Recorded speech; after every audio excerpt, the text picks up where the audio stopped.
What's going on, guys? Welcome back to the channel. My name is Mark and this is 360 Finance. Okay, so I'm still trying to kind of figure out where I want to shoot in my new house. The glare off the window might kind of suck in this video, but I've already started, so we're just gonna rock with it for now. Anyways, today I have a video for you guys about Jordan Belfort, and he recently has done a slew of interviews on what has happened with Gamestop this week, and the clip I have in particular is from CNN.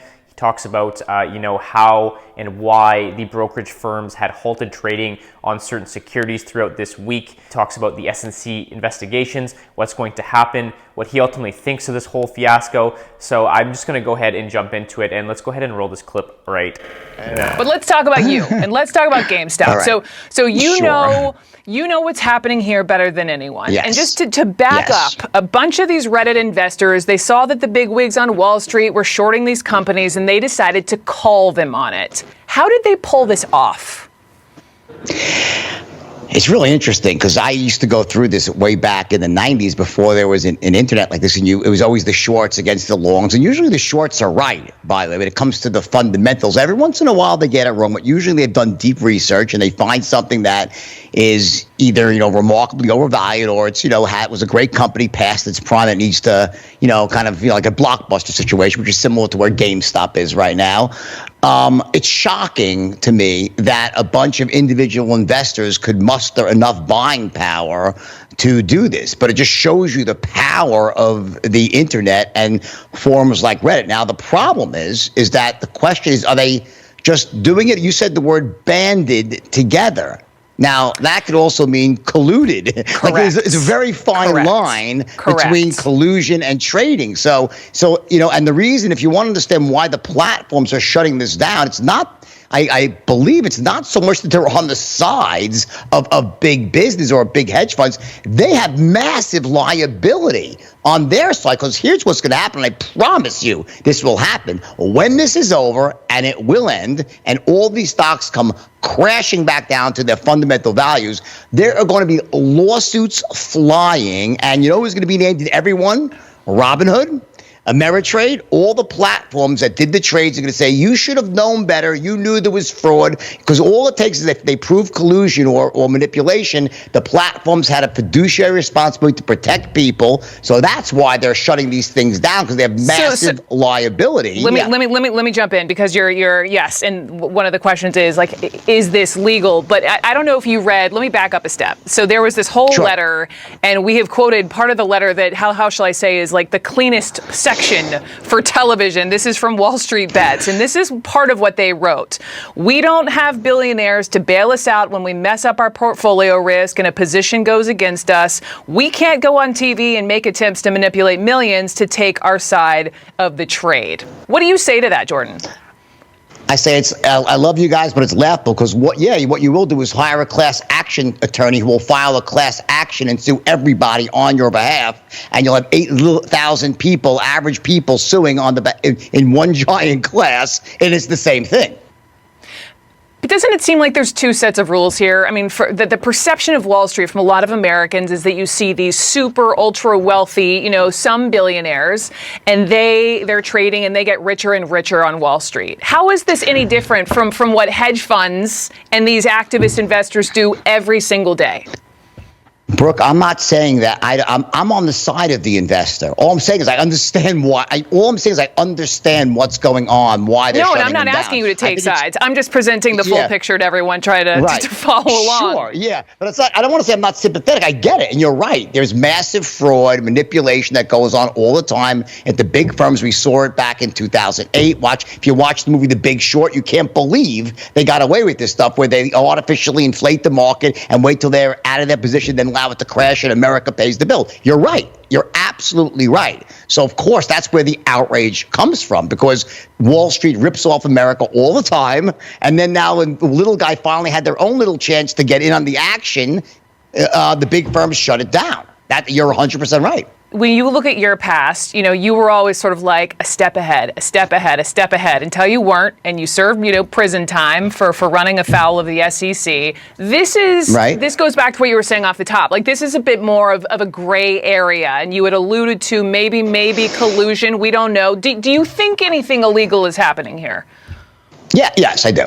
I do, but I think it's illegal. I think it's illegal, but there's also something called scienta. Like, did they know it was illegal when they were doing it? I think a lot of these people were just jumping on the bandwagon, probably not realizing they're inadvertently violating these arcane security laws. Security laws are written in a way that's very gray, and you can almost always be violating them. I don't think virtually any people are actively doing that, so it wouldn't be a criminal thing. But I don't think it would be very difficult to, if they really wanted to go back into these chat rooms and start like taking every person who said, "Hey, stay strong, we got to do this together." Yeah, they could actually say that's collusion. So I'm not saying it's a criminal thing, but certainly it's pretty easy for a smart lawyer to make the argument that there was collusion here going on. We'll see what the SEC says, right? So to be continued there. But bigger picture, my last question to you is, no matter how this unfolds, this is the kind of thing that is going to now be an entire chapter in a business school book, right? There will be movies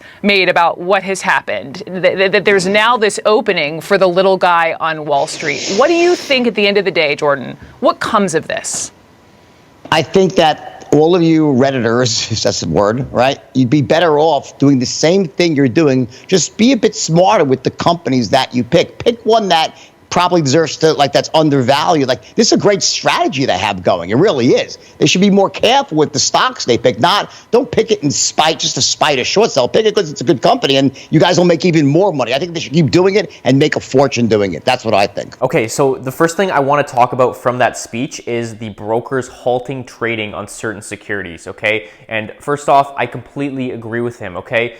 This isn't Robinhood or TD Ameritrade or Charles Schwab or any of those online brokerages. They're not siding with Wall Street or the big guys at all here. All they're doing is covering their butts because they have massive liability when it comes to derivative securities. I'm going to try and explain this very simply because derivative products, calls, puts, all that stuff are very, very complicated. The reason that they're so risky is that you don't need to put in a lot of money to be on the hook for a lot of money, okay? So what I mean by that is, let's say you buy a contract for $10 and let's say the trade doesn't go your way. The stock price goes down instead of up, et cetera, and just the value of your contract goes down, okay? Even though you only put in $10, you could be on the hook for $1,000, okay? So you have to understand how these things are valued. You have to understand the time value of options and just basically what they are, understanding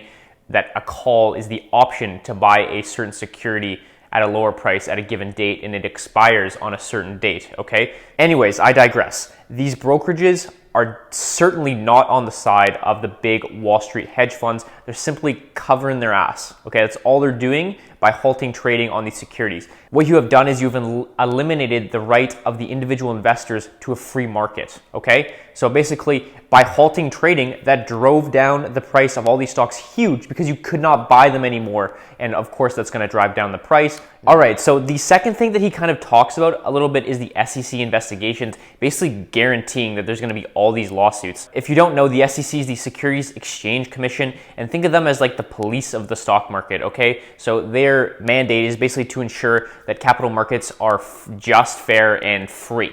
This topic's kind of a gray area to me, and personally, I don't think that you can prosecute the people that were on the Wall Street Bets forums pumping these stocks, okay? Because quite frankly, there's millions of them. And what are you gonna do? Are you gonna charge every single user on this Reddit forum simply for saying, to the moon and putting a couple of rocket ship emojis? Absolutely not. I'm not sure what's going to come out of the SEC investigations into Robinhood and all the other online brokerages as they had halted trading on these securities. More to come on that for sure. But I don't think what Wall Street's Bets is illegal, and I don't think people will get prosecuted for it. That's just my personal opinion. We'll obviously see what happens. Okay, my third point here is, what does this all mean? Should we be changing the allocations of our portfolio based on what has happened in the past week in the stock market? Should we be buying crypto assets to decentralize currency from the government? I mean, there's so many different ways that you could take this question, but at the end of the day, what I think this means is, and I've said this many times in my other videos, the internet has leveled the playing field for the little guy, the small business, the average Joe like me and you that are just, investing, small sums of money and not millions or billions of dollars at once, and allowing us to get on these trades and also get on these trades together. You know what I mean? for what I do here on YouTube, when I go through like an earnings analysis and I post my opinion, I say I'm bullish or I say I'm bearish, and maybe that influences some people. If you have a justified trade which you are in, or which you believe is valuable, or you're just sharing the research that you do, you're sharing openly and honestly the positions that you have in the stock market and presenting that on the internet. I don't think that's illegal. I don't think that's necessarily collusion either. You're simply just putting out your opinion, and this is what short selling firms have done for years. And like Jordan Belfort had said, in most cases the short sellers are right because they have gone through extensive research, and sometimes they find something that's way overvalued or something that is worthless completely, and they short the stock. There's another question that comes out of this, that whether or not that short selling is right, is it the right thing to do, and does it hold up the integrity of our capital markets? Eliminating short selling from the market would have a massive impact on the way that people invest. Okay, I'm talking, people would completely change their mindset, maybe the allocation of their portfolios and the companies that they invest in, based on the fact that you can't short any single company. Okay, so I think what I've learned from this is, A, don't just blindly listen to someone on the internet, even though this person, on Reddit, that is a CFA from Boston, shout out the CFA, posted his rationale on YouTube. He posted his rationale on Reddit, and ultimately people believed him. And when you have over 100% of the shares of the float of the company that are shorted, there's opportunity for a large wealth transfer. Okay, so he was right. All he did was openly and honestly post his ideas on the internet. I don't think that's criminal. In fact, I think a lot more people should be doing this, and I completely agree with Jordan Belfort as well. Maybe you just pick your companies a little smarter, and maybe not these dead zombie companies that have so much debt and are a dying business and basically a 0 to negative growth companies. Anyways, how are you capitalizing on this? Personally, I'm just rebuilding my portfolio right now. I just moved into this new house, which was a massive investment for me. So I'm not capitalizing personally. I didn't buy any Gamestop. I didn't buy any Nokia. I didn't buy any AMC. Are you capitalizing on this? I'd love to hear you guys down in the comments. Let me know how you're changing your asset allocations. Have you bought any of these meme stocks? Will you be buying any meme stocks in the future? Let me know down in the comments. We'd love to hear you guys. Let's build this community. All right, that's all I have for you guys today. I'll see you guys in the next video, and hope you guys enjoyed. Don't forget to like, subscribe, all that stuff, share with a friend, and I'll see you in the next one. Peace out.